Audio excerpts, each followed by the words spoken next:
صباح الخير عليكم، يا رب تبقوا بخير وبسعاده وبصحه. النهارده ان شاء الله هنتكلم في موضوع بيهم ناس كتير قوي قوي قوي، وهو الدراسه في كندا. لكن هنتكلم بالتحديد عن الجامعات. ايه هي اشهر وافضل الجامعات اللي موجوده في كندا؟ يمكن السؤال ده اتطرح كتير في الجروب وهنا على يوتيوب. النهارده هحاول ان انا اقول لكم افضل الجامعات وكمان افضل التخصصات اللي موجوده فيها، بحيث ان انت لو عايز تدور على تخصص معين انا اديتك اسم الجامعه، عيش يا معلم. يلا نبدا. اشهر وافضل جامعه في كندا لسنوات طويله كانت هي جامعه تورونتو. جامعه تورونتو تاسست سنه 1827، واللغه الاساسيه في التدريس فيها هي اللغه الانجليزيه، وفيها تخصصات كتير زي السوسيولوجي او العلوم الانسانيه، الفنون، العلوم الفيزيائيه والهندسه، الطب والعلوم الطبيه المسانده، وطبعا الكمبيوتر ساينس. الجميل في الجامعه دي هي عراقتها، فهي فيها اول دار نشر اكاديمي في كندا، واول كليه لعلوم الغابات. يعني هم عملوا كده كليه علشان يحافظوا على كميه الغابات اللي موجوده في كندا. واذا ما كنتش تعرف، مساحه الغابات اللي موجوده في كندا، الغابات بس، هي 3 اضعاف مساحه مصر. كميه مهوله من الشجر. كمان عملوا كليه للنقد، هي فيها كليه للنقد الادبي رائده في العلوم الطبيه، مهدت لوجود الانسولين بتاع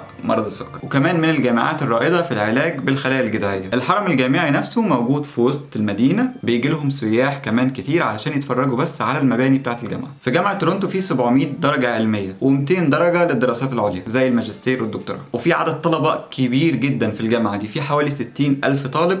15% من ال60,000 دول هم طلبة دوليين، يعني مش مقيمين دائمين أو كنديين، إنما طلاب جايين من بره. جامعة تورونتو كمان مشهورة بتدريس البيزنس وإدارة الأعمال، ومشهورة باللي اتخرجوا منها كمان. 3 من اللي اتخرجوا من جامعة تورونتو حملوا لقب الحاكم العام لكندا، و4 من الخريجين دول كمان بقوا رؤساء وزراء، و4 تانيين بقوا حكام لدول تانية، رؤساء لدول تانية، و10 من خريجينها حصلوا على جائزة نوبل. يعني تستحق ان هي تبقى رقم 1 في كندا. نخش على رقم 2 وهي جامعة بريتش كولومبيا. الجامعة دي تأسست سنة 1908 في مدينة فانكوفر الجميلة. شواطئ بقى وخضرة. تخيل الجامعة بينها وبين المحيط 6 كيلو، يعني تخلص المحاضرة وتروح تعمل سيرفينج. الجامعة دي في 2007 كانت بتحتل المركز 13 على جامعات العالم، وده مركز عظيم جدا. فيها كليات كتير زي العلوم التطبيقية والتخطيط العمراني، كلية الآداب، كلية العلوم، كليات التربية، الطب، طب الأسنان، كلية التجارة، كلية الصحة البيئية والصحافة والحقوق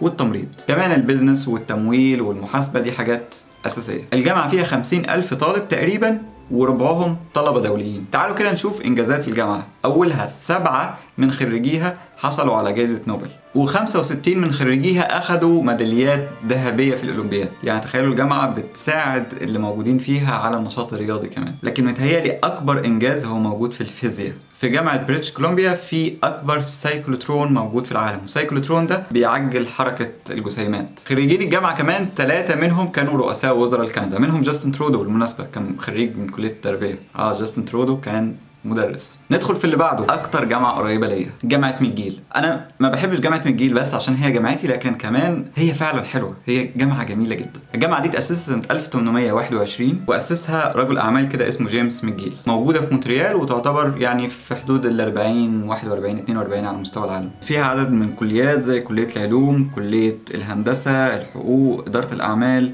الطب، التربيه، طب الاسنان، وكمان الآداب والزراعة والعلوم البيئية. لغة التدريس في جامعة ميجيل هي خليط بين الإنجليزي والفرنساوي، يعني في مواد بالإنجليزي وفي مواد بالفرنساوي، أو بمعنى أصح في شهادات بالإنجليزي وفي شهادات بالفرنساوي. جامعة ميجيل مشهورة بالأعمال الإدارية، تدريس الأعمال الإدارية، فعندها شهادات إدارية لكل حاجة تقريبا. يعني في مجال الصحة ماجستير في إدارة تصنيع الأدوية، ماجستير في إدارة المنشآت الطبية، ونفس الموضوع لكل حاجة. هم متخصصين قوي في موضوع الإدارة، وعشان كده هي المؤسسة الكندية الوحيدة الممثلة لكندا في المنتدى الاقتصادي العالمي. الجامعة موجودة تحت الجبل، فانت وانت قاعد كده انت شايف الجبل مونتريال كده فوق، والمباني نفسها جميلة جدا، وده خلاها مدرجة في قائمة أجمل الجامعات في العالم. في جامعة ميجيل في حوالي 40,000 طالب بيمثلوا 150 جنسية مختلفة. كمان جامعة مونتريال واحدة من 4 جامعات موجودة في مونتريال كيبك، بس الجامعة دي فرنسية. اتأسست سنة 1878، وفيها حوالي 13 كلية و60 قسم، لكن أهم كلية فيهم هي كلية الهندسة بسبب ابتكارات في مجال الطاقة النووية،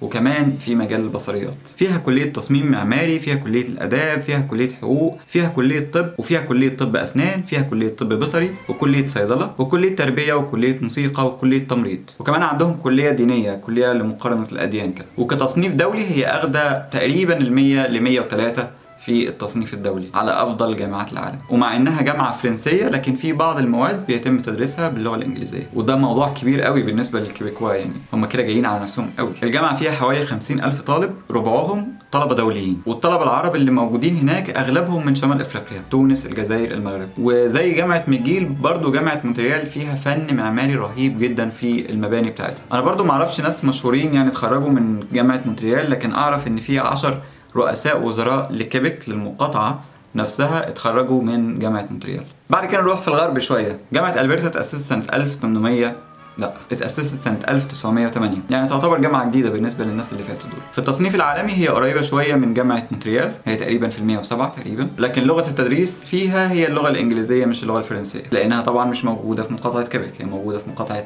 البرتا. بتدرس تخصصات مختلفة زي الاقتصاد وإدارة الأعمال، العلوم الإنسانية، الفن، الهندسة والعلوم الاجتماعية، العلوم الفيزيائية، الصحة والطب، والعلوم الطبية المساندة، وكمان الكمبيوتر ساينس. الجميل بقى في جامعة البرتا إن هي بتساهم في الاقتصاد بتاع المقاطعة، وده شيء غريب شوية، بس دخل جامعة البرتا هو تقريبا 12.3 مليار دولار كندي، بيلموا فلوس بالطلبه بالهبل. المهم العائد ده تقريبا 5% من ايرادات المقاطعه كلها. في حوالي 40,000 طالب موجود في الجامعه دي، برضو بيشكلوا 150 جنسيه مختلفه. اعرف مصريين كتير موجودين هناك، وتقريبا في شراكه بينها وبين جامعه الاهرام الكنديه اللي موجوده في مصر. الجميل في جامعه البرتا ان هي فيها اول كليه نشأت في كندا للوقايه من الامراض، كليه طبيه خاصه بس ان احنا نعمل ايه علشان نقي نفسنا من الامراض مش نعالج الامراض. لكن انا متهيألي اجمل حاجه موجوده في جامعه البرتا هي المكتبه بتاعتها، فيها 17 مليون كتاب، رقم خرافي. واحد من خريجي الجامعه دي بعد ما اتخرج بقى رئيس وزراء اللي هو جو كلارك، والتاني بعد ما اتخرج بقى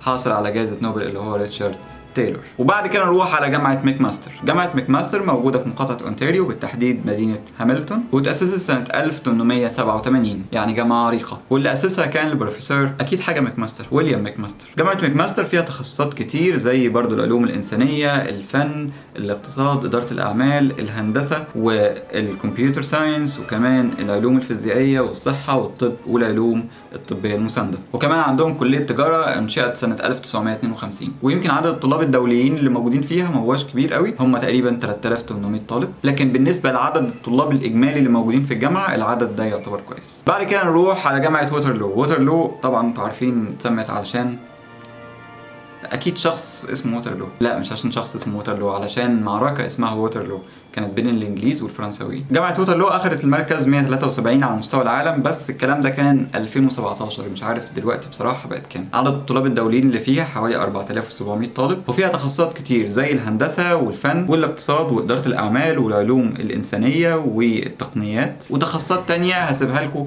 في اول كومنت تحت فيها المواقع بتاعت كل الجامعات اللي انا بتكلم عليها. بعد كده نروح على جامعة كالجري، وجامعة كالجري اخذت التصنيف رقم 195 على مستوى العالم، بس برضو الكلام ده كان سنة 2017، وعدد الطلاب الدوليين اللي فيها حوالي 5000 طالب، وفيها تخصصات زي إدارة الأعمال والاقتصاد والعلوم الإنسانية والفنون والهندسة والتقنيات والعلوم الفيزيائية والعلوم الاجتماعية والكمبيوتر ساينس والصحة والطب والعلوم الطبية المساندة. وطبعا مش عايز اقول لكم ان انت وانت في جامعة كالجري او في جامعة البرتا هتبقى مبسوط جدا في الصيف، اصل هكدب عليك واقول لك ان انت هتبقى مبسوط في الشتاء، انت في البرتا يعني. بعد كده نخش في جامعه كوينز. جميل اسمها جامعه كوينز، جامعه الملكه. تخيل واحده تقول ان هي في جامعه الملكه. بالمناسبه هو غالبيه الطلبه فعلا في جامعه كوينز بنات، يمكن عشان اسمها. سنه 2007 كانت اخذه في التصنيف الثاني على مستوى كندا. فيها تخصصات الطب والهندسه والتمريض والصيدله والتربيه والاداب والتجاره والحاسب الالي والدراسات البيئيه والحقوق والتخطيط والعلوم التطبيقيه وكليه التجاره. كليه التجاره في جامعه كوينز كانت اخذه المركز الاول سنه 2004 على مستوى كليه التجاره في العالم. بس هل دي الحاجه اللي انا بحبها في جامعه كوينز؟ حد اخد باله من حاجه؟ فيها كليه صيدله. لو تلاحظوا اغلب الجامعات اللي احنا قلناها ما كانش فيها كليه صيدله. كليه الصيدله قليله خالص في كندا. تصنيف جامعه كوينز على مستوى العالم هو بين ال 200 وال 250، واللغه المعتمده فيها طبعا هي اللغه الانجليزيه، وفيها 3000 طالب دولي تقريبا. بعد كده جامعه سيمون فريزر. جامعه سيمون فريزر ما هياش مشهوره قوي بالنسبه للناس اللي بره كندا، بس هي جامعه قويه. ترتيبها العالمي من 200 ل 250، وفيها حوالي 8000 طالب دولي. الجامعه فيها تخصصات مختلفه زي علوم الفنون، العلوم الاجتماعيه، الكمبيوتر ساينس، الاقتصاد واداره الاعمال والهندسه والتقنيات. طبعا في جامعات تانية حلوه في كندا زي جامعه ويسترن اونتاريو مثلا، او جامعه شيربروك. جامعه شيربروك وجامعه لافال من الجامعات بصراحه اللي انا بحترمه. جامعه شيربروك تعتبر من الجامعات الجديده، تاسست سنه 1954 وهي جامعه فرنسيه سواء هي او لافال. جامعه شيربروك معروفه تحديدا بالمجال الطبي، يعني هي فيها كليه طب وكليه صيدله، وهي مشهوره بالانجازات والابحاث الطبيه. كمان جامعه لافال دي تعتبر اقدم جامعه موجوده في كندا، تاسست سنه 1663 وبرضه هي متقدمه في الطب، ومع ذلك فيها اقسام تانية كتير قوي. يعني مثلا فيها التخطيط العمراني، كليه الحقوق، وكليه الطب الشرعي، وكليه الاداب، وكليه طب الاسنان، وكلية صيدلة، وكلية دراسات فلسفية، وكلية موسيقى وفنون، وتربية وهندسة وتمريض، وكمان دراسات دينية. هتلاحظوا ان اغلب الجامعات الفرنسية اللي هي مونتريال، شيربروك، لافال فيها كلية خاصة بالطب وفيها كلية خاصة بالدين، لان الجامعات دي اللي اسسها اساسا الكنيسة زمان، والكنيسة الكاثوليكية كانت مسيطرة على الحاجتين دول طبعا، الدين الطب. في كمان جامعة ساسكاتشوان، وجامعة ساسكاتشوان تأسست سنة 1907 وفيها كلية طب وتمريض وحقوق وأسنان وصيدلة. كمان جامعة أوتاوا سنة 1848 تم تأسيسها، وبالمناسبة أوتاوا هي عاصمة كندا مش تورونتو ولا مونتريال، وهي ما هياش جامعة كبيرة قوي لكن هي تعتبر كويسة في الدراسات العليا، هي الخامسة على مستوى كندا في الدراسات العليا لكن مش في البكالوريوس. جامعة أوتاوا أخذت المركز الأول في تدريس إدارة الأعمال على مستوى العالم. في كمان جامعة فيكتوريا، وجامعة فيكتوريا تأسست سنة 1963، وفي فيكتوريا بصراحة أنت هتتبسط سواء في الصيف أو في الشتاء، جو زي الفل وهتشوف أبو بكر إدريس كل يوم. جامعة فيكتوريا فيها عدد من الكليات زي كلية الهندسة والتجارة والتربية والفنون والآداب والعلوم. برضو ماجستير إدارة الأعمال فيها يعتبر من أفضل الدرجات العلمية على مستوى كندا. في كمان جامعات تانية كتير زي أكاديا، مانيتوبا، وبراندون، وكمان ميموريال. جامعة ميموريال دي تعتبر أرخص جامعة على مستوى كندا، وعشان كده أغلب الطلبة الدوليين بيدوروا الأول على جامعة ميموريال. وكمان في جامعة وينيبيج في مانيتوبا، بخلاف إن وينيبيج هو الموطن بتاع شخصية بو، لكن جامعة وينيبيج فيها مركز متخصص للدراسات الاقتصادية، يعتبر واحد من أهم المراكز على مستوى العالم. عندهم كمان كلية للدراسات الشرقية وكلية للدراسات الألمانية. طبعا زي ما قلت لكم في تفاصيل كتير في كل جامعة كده، ليها يعني حاجات كتير قوي المفروض ان الواحد يحكي عنها، لكن دي فكرة عامة عن افضل الجامعات اللي موجودة في كندا. وزي ما قلت لكم في الاول هيظهر كده فيديو هنا او هنا عن ازاي ان انت بقى تقدم في الجامعات دي، ازاي تدور على برنامج، وازاي ان انت تقدم وتعمل ايه وكل حاجة. الجميل بالنسبة للدراسة في كندا ان انت بعد ما تدرس تقدر ان انت تحصل على work permit ان انت تشتغل في كندا. كمان لو انت قدرت ان انت تعمل حاجة زي كده انت كمان ممكن تقدم على هجرة وتستقر في كندا، وده غالبا الناس بيعملوه. كل الطلبة الدوليين دول غالبا ما بيرجعوش بعد كده، بيستمروا في الحياة في كندا الا اذا هم جايين على منحة، والمنحة دي بتشترط ان هم يرجعوا بلدهم بعد ما يخلصوا. المهم ده كان كل حاجة النهاردة. لو انت عجبك الفيديو اعمل لايك واعمل سبسكرايب لو انت جديد في القناة وحابب ان انت تشوف فيديوهات اكتر. شكرا ليكم جدا وشكرا لدعمكم، ومن هنا الفيديو الجاي دمتم بألف خير وصحة وسعادة. سلام عليكم.